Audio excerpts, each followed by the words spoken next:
And we will have a special tribute by Allison and Latoya.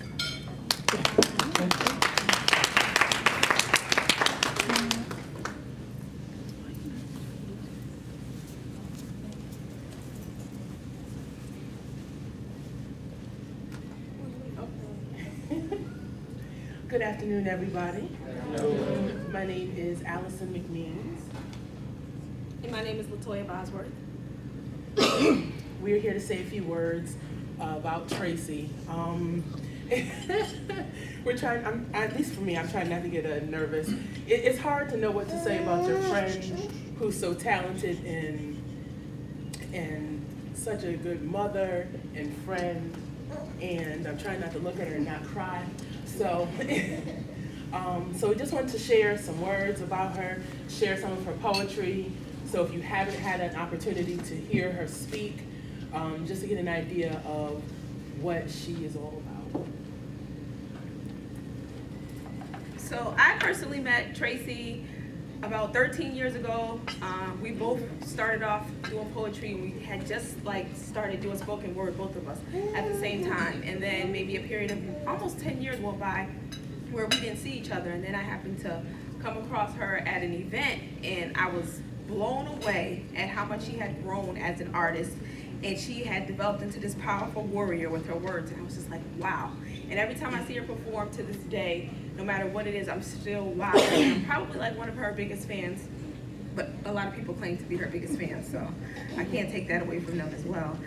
But even now, she has this something in her that she's meant to do this, and her delivery is always raw, it's gripping, and it's beautifully authentic. And the title of her book is Bare Naked. And the first time she read that poem to me, she was like, I have this poem, I want you to hear it. It doesn't really have a title. And when she was done, I said, you have to call it Bare Naked, because you were brave enough to reveal yourself and to let the world know who you are, flaws and all. And her message of self-love, she just continues to spread it to other women and to young people in our community. So I'm gonna read her poem, Bare Naked. Even though they booed me at the Apollo, I'll remain a tough act to follow. People fear me because my heart's not hollow. Words come heavy like a big pill to swallow. I'm the original music to your sample, a finished product to your example. A professional, you're an amateur. This is no competition. I'm a dream come true for what you've been wishing. I flow in addition to being on stage. You're still at the audition, fishing for praise.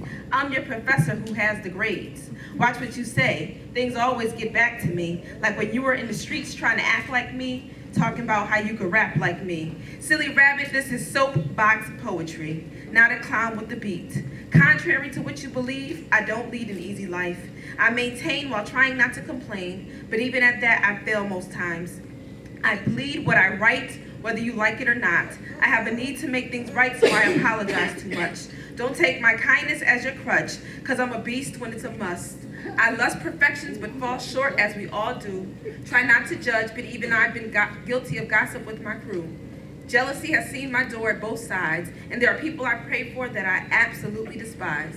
I won't compromise well, some would call me a brat, but I grew up in the church, so I rebuke that.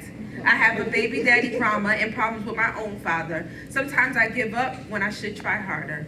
I'm smarter than a look, and like a book, don't judge me by my cover. I've never covered my birthmark because I never felt the need, but that doesn't mean at times I don't wish you weren't me. I love on a different degree, would take laughter over any bling. I'm silly, love life, and know all bumps are necessary. New roads are scary, so I proceed with caution. And just like Wheezy, sometimes I feel like a Martian. Marching to my own dream, to my own beat. I'm courage in the face of defeat. Powerful black woman, capable of anything.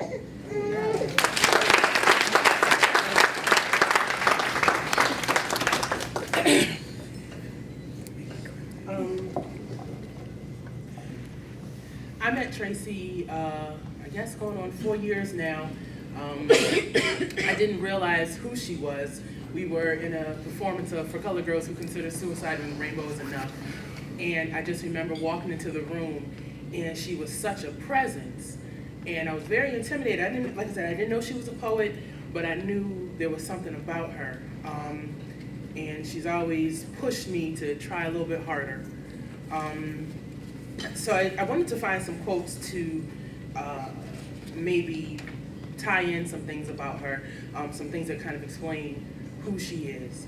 I came across 2 quotes from Zora Neale Hurston, and I think this fully explains, like Toya said, about her being able to bear her emotions. So in one instance, she can say some very powerful things that will heal you and uplift you, but on the other hand, be a warrior and fight, and get you mad about some things that you need to be mad about and take notice of. So the first quote I came across from Zora Neale Hurston was, "Mama exhorted her children at every opportunity to jump at the sun.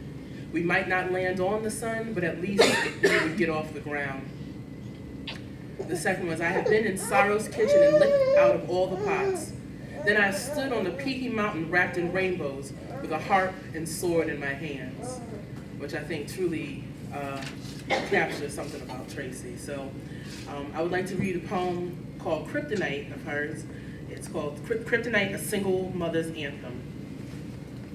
"Love is my kryptonite, but somewhere along the way you became my savior.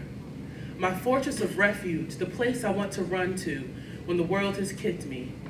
You make me strong. Your smile, your eyes, your cries of, 'Mommy, I need help,' makes me want to get it done. Makes me want to last till your troubles have gone. I want to correct every wrong in the world so you feel no pain. Even though love is my kryptonite, you turn my crazy to sane. Keep me focused on the goal, cause it's my job to release you whole, full of strength, determination, power, and love. So because I get weak, I pour all mine into you.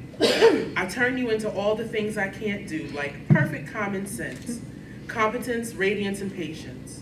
I place this cape on my shoulders so I can be your teacher.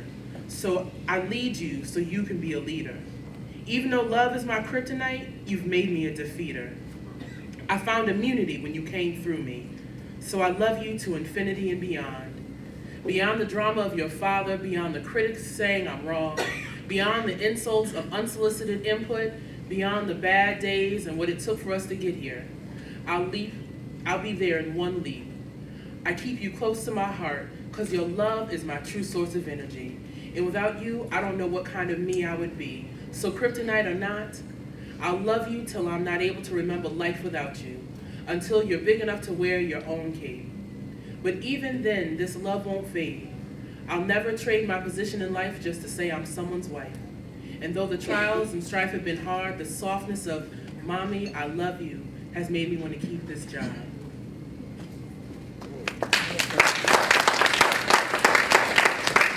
Say congratulations to Tracy. Job well done.